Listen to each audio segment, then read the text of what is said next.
ایک بچی نے کہا میرے بھائی نے مجھے ایک پیر صاحب سے بیعت کروا دی، پیر صاحب ہمیں بے پردہ سامنے بٹھا لیتے ہیں، تو کسی نے آبجیکشن کیا کہ حضور یہ بے پردہ عورتوں کو سامنے بٹھانا، کہا کہ بے وقوف ہو، فقیر کی نگاہ سے کیا پوشیدہ، مرید کا باطن پوشیدہ نہیں ہے، پردہ کرنے کا فائدہ کیا ہوگا؟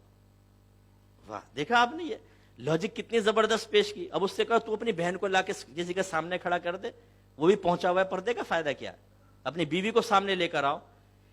ہم جیسے بے وقوف سنی ان لوگوں کو تقویت فراہم کر رہے ہیں، اسی لیے ہمارا مسلک تباہ ہے۔ آپ پڑھیں ذرا کہ کیا ہے ڈبہ پیر کون ہوتا ہے؟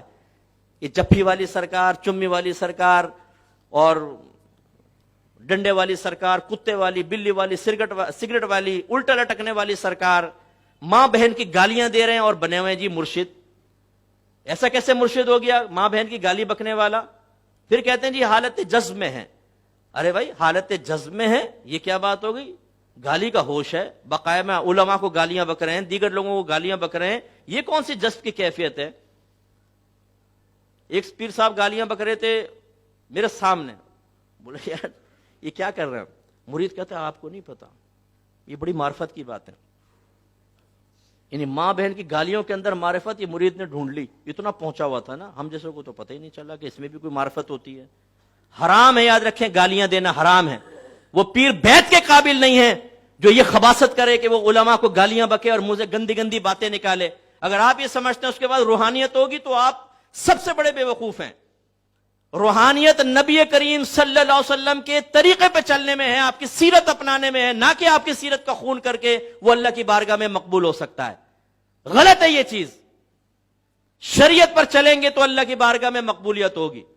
ان اکرمکم عند اللہ اتقاکم، بے شک تم میں اللہ کی بارگاہ میں سب سے زیادہ عزت والا وہ ہے جو تم میں سب سے زیادہ صاحب تقوی ہے۔ ماں بہن کی گالیاں بکنا یہ تقوی کا رنگ ہے کوئی؟ یہ تو تقوی کا خون ہے۔ ایسے الا ان اولیاء اللہ لا خوف علیہم ولا هم يحزنون، خبردار بے شک اللہ کے ولیوں کو نہ کچھ خوف ہے نہ کچھ غم ہے۔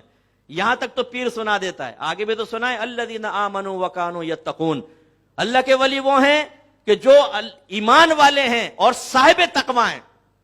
اس لیے مالک بن دینار رحمۃ اللہ علیہ فرمایا کرتے تھے اگر کوئی ہوا میں اڑے کوئی کمال نہیں، یہ تو مکھی بھی کر سکتی ہے، اگر کوئی پانی پہ چل کے دکھائے کوئی کمال نہیں، یہ تو ایک تنکا بھی کر سکتا ہے، اصل کمال یہ ہے کہ نبی کریم صلی اللہ علیہ وسلم کی شریعت کو اپنائے۔ آپ ہماری کتاب پڑھیں آپ کو سمجھ میں آئے گا، ناراض مت ہوں، اگر آپ کا کوئی مرکز عقیدت ایسا ہے تو اس پہ شرعی دلیل پیش کریں۔ شریعت آپ کی نہیں ہے، شریعت آپ کے پیر کی نہیں ہے، شریعت میرے نبی کی ہے، اس نبی کی شریعت پہ چلنا ہوگا۔ اگر آپ اپنی شریعت وضع کر کے اپنے نبی کے فرمان کو غلط قرار دیں گے، پیر بھی جہنم میں جائے گا اور آپ بھی جہنم میں جائیں گے۔ یہ ڈرامہ بنا لیا جی ڈنڈے والی سرکار، داڑھی غائب ہے، زلفیں بڑی بڑی ہیں، گلے میں مالائیں، انگوٹھیاں چڑھائی ہوئی ہیں، حق ہو کے نعرے لگا رہے ہیں۔ بچہ تو کچھ پریشان لگتا ہے، ہاں بابا پریشان، ادھر آ، یہ ڈنڈا مارا، جا بابا کی جیب بھر جا۔ ارے بھائی تم نے فراڈ کر رکھا ہے، تم نے شریعت کا مذاق اڑا رہے ہو۔ یہ مزارات پہ اکثر آپ کو مجاور ایسے نظر آئیں گے۔